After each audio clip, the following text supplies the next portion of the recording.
Well, last night, I'm sorry about this, Ralph, Director Ralph here. The Cowboys had a big comeback in the second half, beating the Detroit Lions, winning 24-20. And yes, there were some controversial calls, but that for another night. Now, some folks upset, not over the calls that seemed to vanish, but also for this scene. The guy in the, I don't know if that's red or orange, I'm colorblind, jumping into a group very awkwardly. But anyway, hugging the owner of the Cowboys, Jerry Jones here, celebrating here in Jones's box.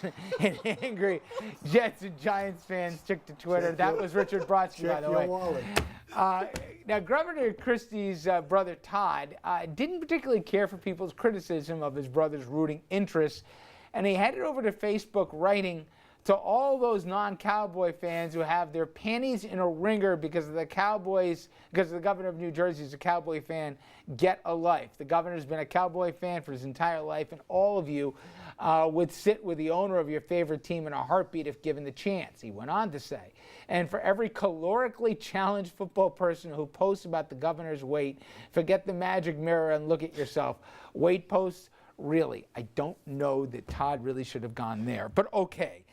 First off, I remember Hillary getting heat, and I thought deservedly so, for changing the hats of her favorite teams depending on where she was campaigning. Christie's been a Cowboy fan since the beginning. I know this came with Astorino when he was running for governor. He was a Dolphin fan. You're a fan of who you're a fan. At least I think. You don't have to geographically be bound as much sense to it. It was the hug. It was the hug.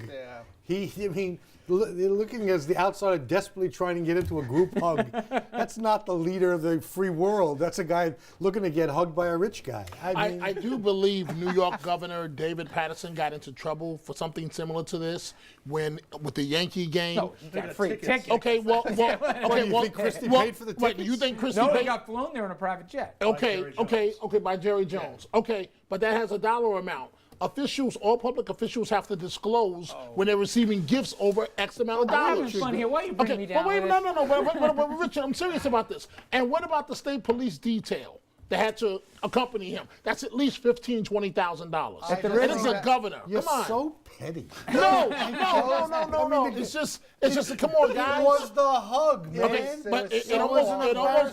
but it almost brought Patterson down, but it's good for Christie. Well, you want to go down this road? Those were a lot of very rich white guys looking very awkward with some hugs, and I think it was the Why's got to be race? Just shut up, Dominic. Shut up. So it just looked awful. Christie's a rich wannabe. Right. He's a Cowboys fan. I root for not local teams. I empathize with that. He wants to celebrate in a great moment. I'll give him that one too, though he looked ridiculous. But it's not what he does; it's how he does it. Yeah. That's always the way with Christie. This stuff with his brother, basically telling off everybody in New Jersey who's upset. It begs the other question to Dominic's point. Maybe he shouldn't have gone. I mean, yeah. He thinks they're 5-0 when he's in the stadium. He thinks he's their good luck charm. Right. He did that thing with the windbreaker, right? His good luck windbreaker. Sweater. I saw Jerry Jones was in there scratching his stomach for luck. As the bitter Lion fan just said in my ear, let's see if he goes out to Green Bay to watch the next Cowboys game. He might, knowing Christie. He might. Gentlemen, I use that term loosely. Thank you all very much. We'll have a look at news making headlines in the Valley straight ahead.